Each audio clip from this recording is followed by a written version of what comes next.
Let's talk about some regional banks. They've been under continued pressure in the face of increasing regulation and deteriorating loan volume. Joining us right now from Palm Beach, Florida, is Just Bill Greene, Bank 10 Corporation Chairman and CEO.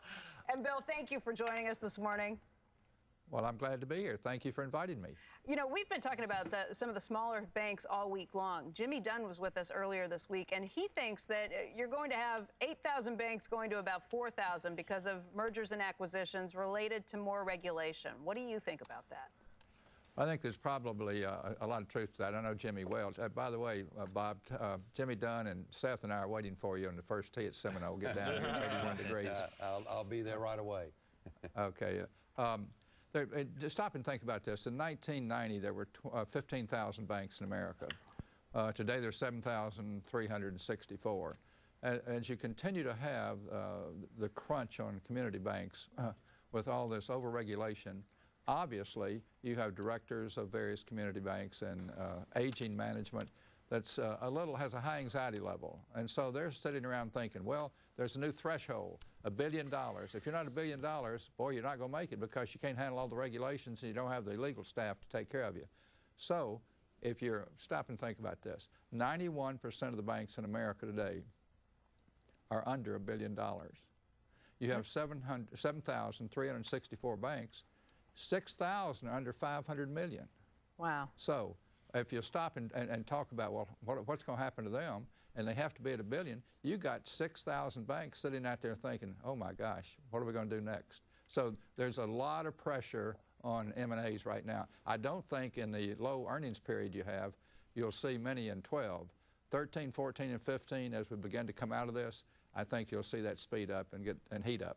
Bill, that's an argument against regulation in whole. Is there a way to have more regulation on the bigger banks without affecting the smaller banks? Well, you already have that.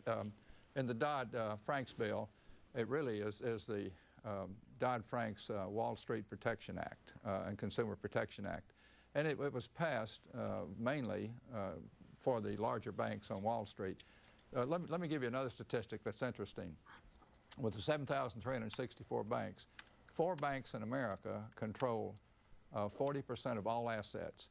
5 banks control 55% of all assets, and less than 100 banks, or 1.2% of the banks in America, control 90% of the assets.